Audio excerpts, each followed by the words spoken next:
Hello everybody and welcome to another episode of Inner Frustum. My name is Jodi, Nelson-Tabor, and I'm the head of Final Pixel Academy, and I am here today with some amazing guests who work in virtual production as well as train and deliver education, which is really important. And that's the topic of our conversation today, because VP is ramping up. Why is education such a critical component to rolling out virtual production and scaling up and building capacity and making some really amazing VP shoots? But before we start on that, we'll start introductions with our guests. We have Anna Sabolic, who is an environment artist. We have James Codling, who is a VP technical director. We have Chris Bouchard, who is a VP supervisor. And we have Hannah Wynn, who is a technical director for visual stories. Do you guys want to say a little introduction about what you do and give us a little bit of context? Hannah, I'll start with you. Okay, so I work at Visual Stories, which is an animation and visual effects company working largely with the space, science and heritage sectors. We build sort of immersive experiences. My name's Chris Bouchard. I work for Final Pixel as a virtual production supervisor, and that involves running a virtual production studio such as this one at Cube, and also supervising the virtual art department. Yeah, I also work for Final Pixel as the virtual production technical director, and I look after all of the hardware and software elements of a virtual production shoot and how they integrate together, as well as being a trainer for Final Pixel Academy. I'm Anna, and I am environment artist for virtual art department in Final Pixel. So we have quite a collective group of people at the table. We could probably all do our own virtual production shoot. Almost. We have just about everybody on the core team. I'm always interested in how people get into VP. It's still very, very new, and it's obviously opened so many opportunities because so many different industries that have transferable skills across games, live events, film production, television broadcast, have these transferable skills that are coming in. But the technology is still ramping up. It's still quite complex. There's still lots of barriers to entry. So I'm quite interested to see how people kind of move into VP and where they came from. So James, tell me a little bit about your background and how you came into virtual production and now a virtual production technical director. Yeah, so I was quite fortunate in that I started studying film from quite a young age. So from the age of 16, I did film studies, and then at university, my degree was in a cross-media course. So it wasn't as specialized as most film and TV courses. It focused a lot more on sort of new technologies. So I did sort of interface with 3D technologies as well as doing like traditional film work. And then post-university, I worked in green screen for a couple of years. And then when the pandemic hit, like a lot of people, I had a lot of time on my hands. So I learned more about the 3D softwares involved, and obviously being a big fan of like Star Wars and The Mandalorian, I researched into sort of the new technologies that were coming into film and TV and learned about virtual production through that. And then I joined Final Pixel as a trainee technician and learned all of the sort of core skills and what VP is and how you put on a VP shoot. And here we are. Yeah, that's amazing. And the software, of course, Unreal Engine being one of the key components that is driving virtual production. So is that something that you learned during COVID, sat down and just tried to teach yourself? Yeah. A lot of people were in the same sort of boat to me, like through the pandemic, because obviously Unreal Engine is a free resource. There was a lot of tools out there for you to be able to use and learn. Was it difficult to learn? I think it was difficult, and it was partly due to the situation of the pandemic, but also we had a lot of time on our hands, so there was a lot of time to work through all of the material that was out there, but it was still so new, and there wasn't many people that were doing virtual production to the scale of places like ILM, so it wasn't as easy to come by resources and training material as it is sort of nowadays. Starting to ramp up. Yeah. And speaking of Unreal Engine, so Anna, you work inside Unreal Engine as an environment artist, but you have quite an interesting background as well. So kind of how did you find yourself coming into this specific role? So I'm coming from an artistic background where I had a chance to work with different motion software and 3D modeling tools. I have also done video and art film for a while in the past. So yeah, it was quite a path in terms of experimenting with different tools and softwares that were basically aiming towards moving image at the end. So I started in Adobe, let's say, back at uni when I was studying art. And then I moved to studying film, done quite a lot of studying. And all the way along, I was always practicing 3D modeling and making simple 3D environments as independent projects or for like small kind of on-set projects as well. And then similar as James, when the pandemic kind of hit, I was really trying to find a tool that can unify all of that into one single path, because we all know it's quite hard to keep up with the technology on several different software platforms. And I found that Unreal in virtual production is the way to go, being interested in cinematography and 3D motion and art in general. And then I joined Final Pixel Academy. And firstly, I've done course as technical artist, because I thought that, you know, in order to be able to use Unreal, you have to be very technical, and art, you know, it might happen one day. But actually it happened quite quickly. We have started, I was lucky enough to have Michael and you guiding me and kind of involving me in the VP project. And yeah, this is where it started. It was build this environment, and you know, from there I'm now That's great. part of the That's great. I think you're a really interesting case study on that as well, because last year was when we first met you, and you came on the technical artist course. And again, with your diverse background, it just shows that having that kind of specific pathway to align all of those multiple skills into an actual job role that, of course, are now manifesting because of virtual production. And it's quite exciting to see. And also your diverse background as well, having lots of different skills and all of them being able to be funneled. And lots of people that I speak to, it's all, you know, they're all feeling quite the same way. They come from different various backgrounds, and it seems like there's a place for them somewhere, you know, in this spectrum. So that's quite exciting to see. And Hannah, you work in Unreal quite often as well as a technical director. Can you give us a little bit, what does the technical director do? And what are some of your interfaces with?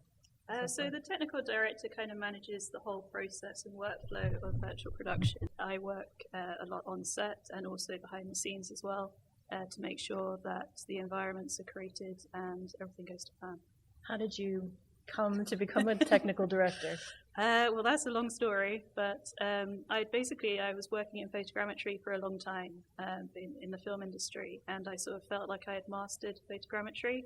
And at the time, I was working at Epic Games at Quixel, and during COVID as well, in the pandemic, came across Unreal as it was becoming a big thing, and virtual production was becoming a big thing. It was obviously a big buzzword at Epic, and I wanted to work more on set, and so I thought it was a great opportunity to be able to jump straight onto a film set without having really worked on film sets before, but in a new, evolving way.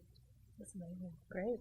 And Chris, VP Super, it's one of those roles that are new and obviously at the very pinnacle of kind of collaborating with lots of different talent and people on set and having multiple skills and lots of background experience. How did you become a VP Super? Right, yes. Well, quite a journey for myself, and I think anyone coming into this newish industry. My background was I was studying engineering and music technology, and as a student I also discovered making films kind of separate to that. So I was making indie films, at the same time I was kind of a digital engineer, computer engineer, and for the first 10 years of my career those were very separate, sort of a passion, hobby, and sort of independent indie filmmaker. I was making lots of low budget films and then at the same time working on VFX with the computer skills. So cool thing about virtual production is, quite some time later, I've sort of been able to combine both sides of that experience, and that's been really, really satisfying. And yeah, as a virtual production supervisor, you tend to be overseeing the team on the set or who are making the virtual scenes.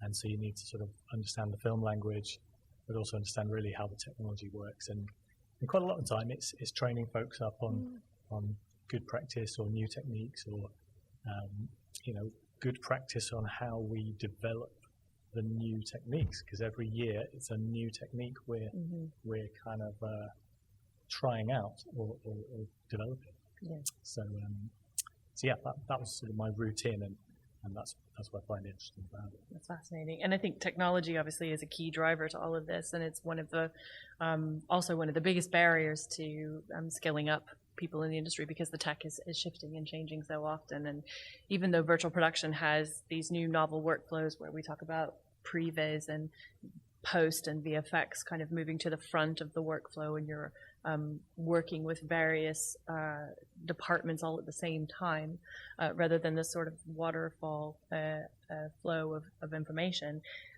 Everybody really needs to start skilling up, not just the technical. And in the last year, we've had a lot of technical training. Everybody has been really focused on the brain bar or volume control, and obviously with the new software and hardware, camera tracking, things like that, which are all new. But what's really important as well is the creative.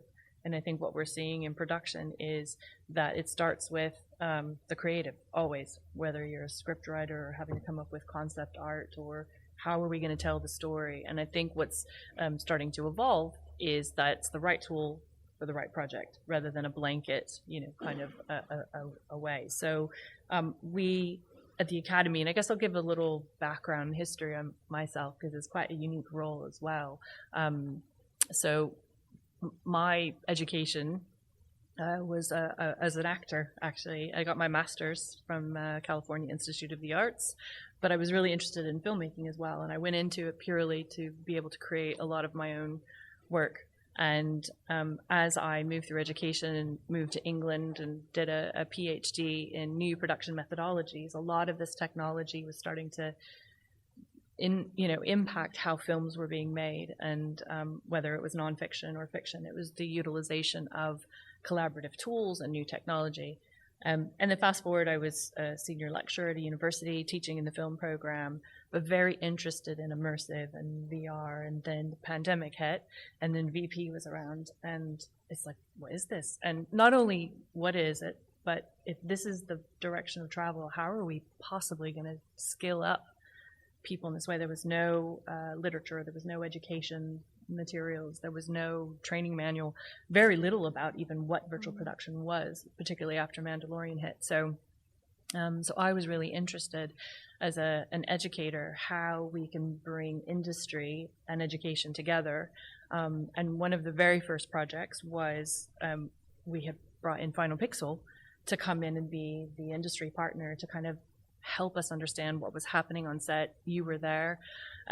We had a technical artist there that was teaching Unreal to understand the concepts of camera tracking and how an LED wall gets put together. And it was very exciting times because it was new. But one of the things that have now happened in this year, fast forward, is that there's more adoption. People now see that this is the direction of travel. So more and more productions are starting to turn to virtual production and starting to implement it. But then there's this mass chasm of lack of skills.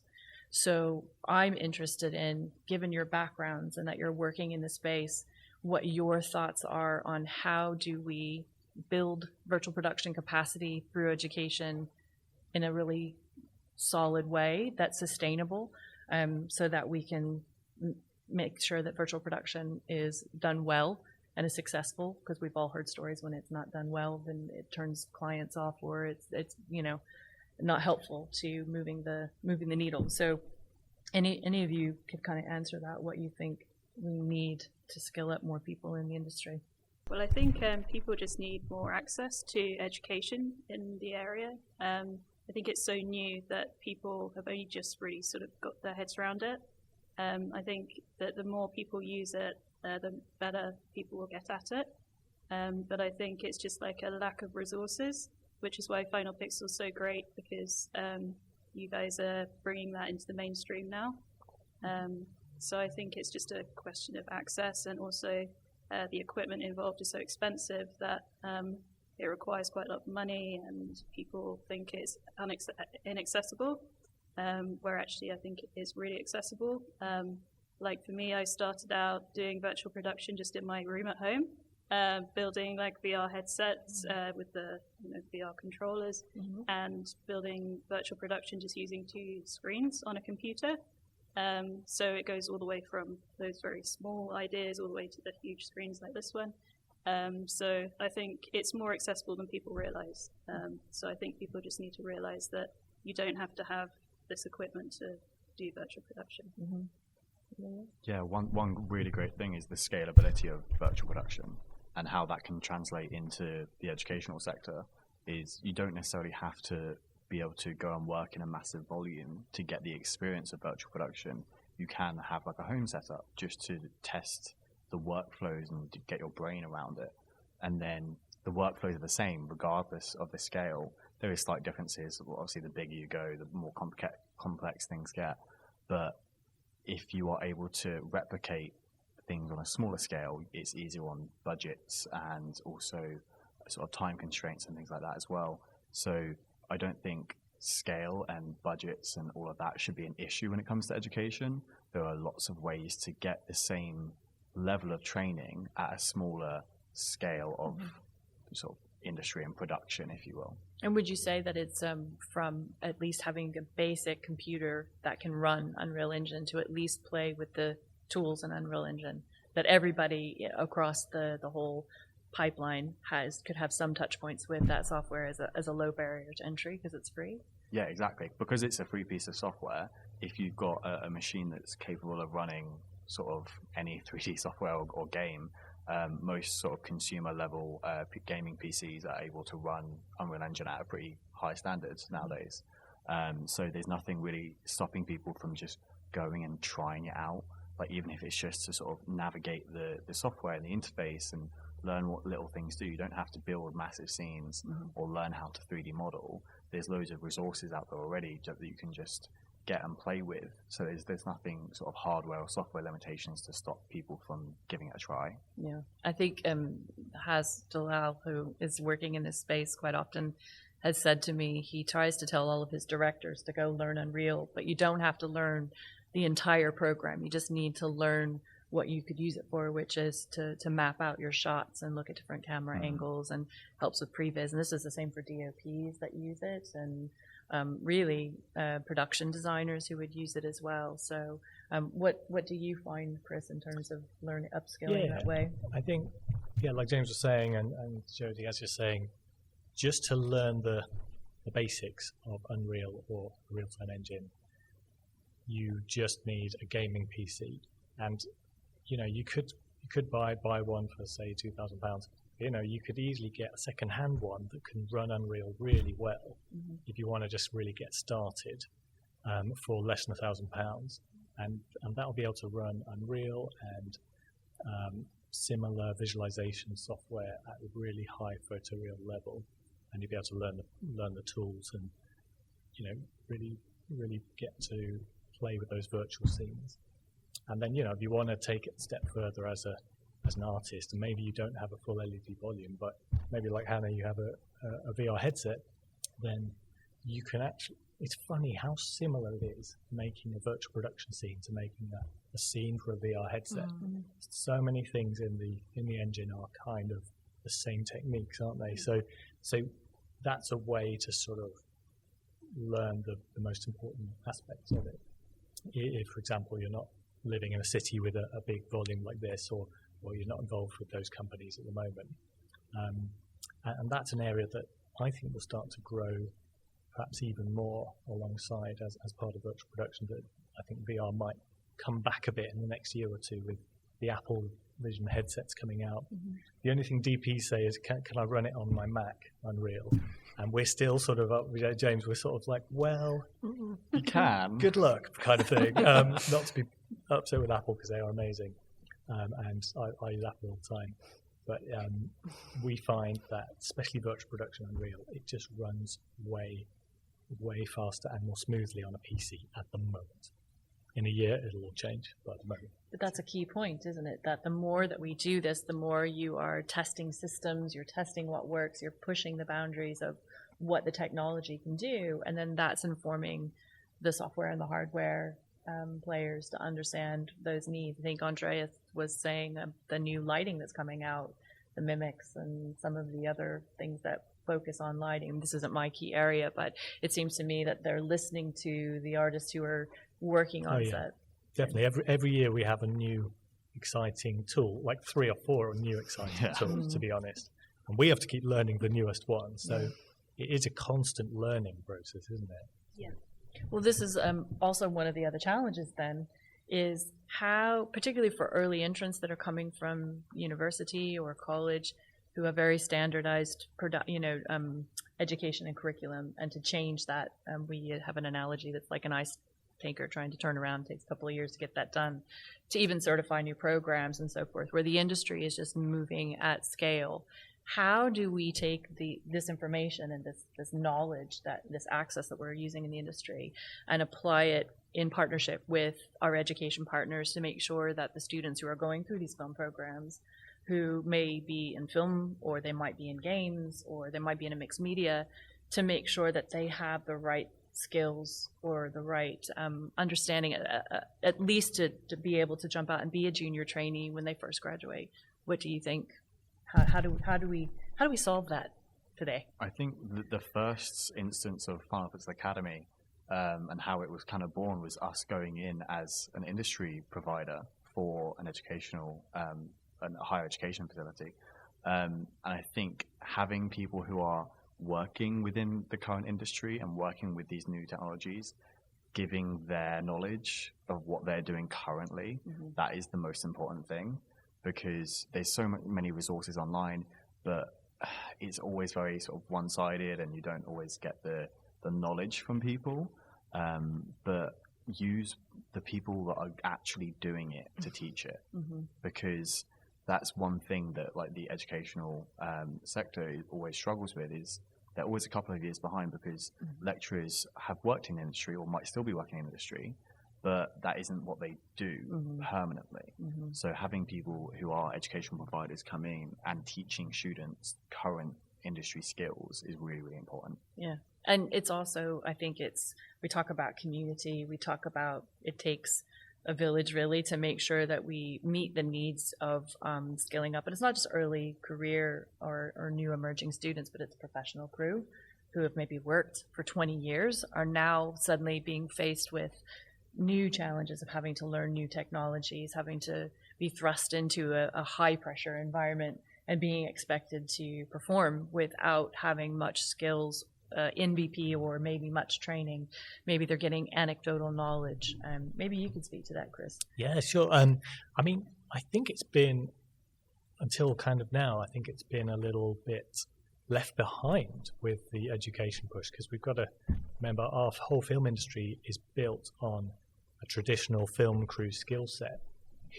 Those are the driving forces of the entire UK and international often film industry, and they are suddenly showing up on set and having to use virtual production, and they could actually benefit perhaps just as much, perhaps even more than some of the students who are learning, who are getting to really get their hands on it with various courses. So I think the fact that we're sort of able to provide knowledge and insight and training for sort of the high level as well as the entry level is kind of crucial, and also that this sort of takes away that bit of fear that maybe somebody who's taking on a very big budget show and they're responsible for a whole department, and suddenly they have to change everything the way they normally work because of the new technology. If we can give them a workshop or a taster session or an experience on a virtual stage, so that when they get one of those projects, they actually take it by the reins and they know the ins and outs, they know perhaps the limitations, they know the benefits, so they don't have that fear anymore of what is this thing. Then that's actually going to be a way for virtual production to really take off as well. So yeah, I think that's quite a cool thing that at the Final Pixel Academy we're doing is sort of tailoring training, I suppose, or retraining, or skills for high-end practitioners as well as for students and new entrants. Yeah, and you talked a little bit about barriers to entry with budgets and equipment and access and, again, community and working in partnership. So we are able to deliver a lot of these training sessions with partnerships like through Screen Skills, Screen Scotland, Media Cymru, Northern Ireland Screen. And all of these partnerships are really fundamental in making sure that these courses are available to professional crew to drop in for taster sessions, or to then even just have exposure at being able to come onto a volume. Because a lot of you is not, a lot of times it's the barriers to entry. It's very expensive to get onto a set. Obviously, they're closed a lot of times doing production. So the education component of it is such a crucial component of making sure that VP is done well. And like you said, de-risking productions by making sure that crew understand the full benefits and capacity, starting from, production, producers making those key decisions. On the other thing is this change in how the stage team, the OSVP team, is working. You've got this volume control now, our brain bar. It's more STEM subjects. You've got science and technology and creativity all kind of suddenly thrust into a space to work things out. And because you create environments for the wall, are you working in a vacuum, or do you find that you're working with teams through the whole pipeline, through the whole process? Because my understanding in VFX is they get the project at the end, whereas now they're up at the beginning of the process. So all that creativity and concept art and everything is being designed together. How do you find that process? I think that pipeline has changed now, and when you work in virtual production, you collaborate a lot with almost every department, if not every. Is there anything that any department we don't collaborate with? So you would really have a chance to speak to like all departments from the very beginning of the production, from like previous. So you would kind of have to make creative decisions very early, and it doesn't mean that those creative decisions will stay until the day of the shooting or even after. So it's all very kind of changeable all the time. But that kind of direct access will allow you to think more creatively as a creative person. So you would really have a chance to change your mind, and it's very welcomed to kind of work deeper into project. So because of that collaboration, I think that creativity is really kind of visible more than before, because everybody works together. It's like very kind of connected process of decision making. So it works in a very different way, where you're working back and forth and constantly shifting and changing, but all of the departments have a hand. This is some of the things that I've heard talking to professional crew who are now looking at working in virtual production, that it just opens the door for more conversations and more creativity and more agency, I guess, in the final product of the film. And do you think it's the technology that's the driver of that, or do you think the creativity, by the very necessity of using virtual production as a benefit to that creativity, is what's driving it? I think if you want to work in virtual production, you have to love to learn. Learning is part of your growth into any role in VP. I mean, in film in general, in the industry in general. But VP is like half of the time we test stuff. This is like quite new technology, so half of our time is testing and learning new stuff all the time. So in testing, I was going to say testing is a really big component of VP. A lot of people don't understand what is required of testing and why you have to test. Can you maybe talk a little bit about why testing is so critical to pulling off a good VP shoot? Well, yeah, there's so many different variables when it comes to virtual production. Like, every stage is built in a slightly different way and has different hardware systems, different people operating it. So there's no uniform way to do virtual production at all. We have kind of, as a community, been making it up for the past 5-6 years as we go along, and identifying the best way to do things and things that do and don't work. And it's only through testing all of these good and bad experiences we figure out how we're going to use virtual production as a benefit as opposed to just a tool. Because it is a tool at the end of the day, but we can use it in really creative ways. And like Chris can say more on it, but yeah, it's more than just a fancy piece of technology. But it's driving creativity as well as giving new experiences to production crew. You're only as good as your testing is what a lot of leaders in virtual production are saying, and that's very true. New technology, especially with multiple technologies coming into one place to work together, you've got to test every piece out and test it all together as a system.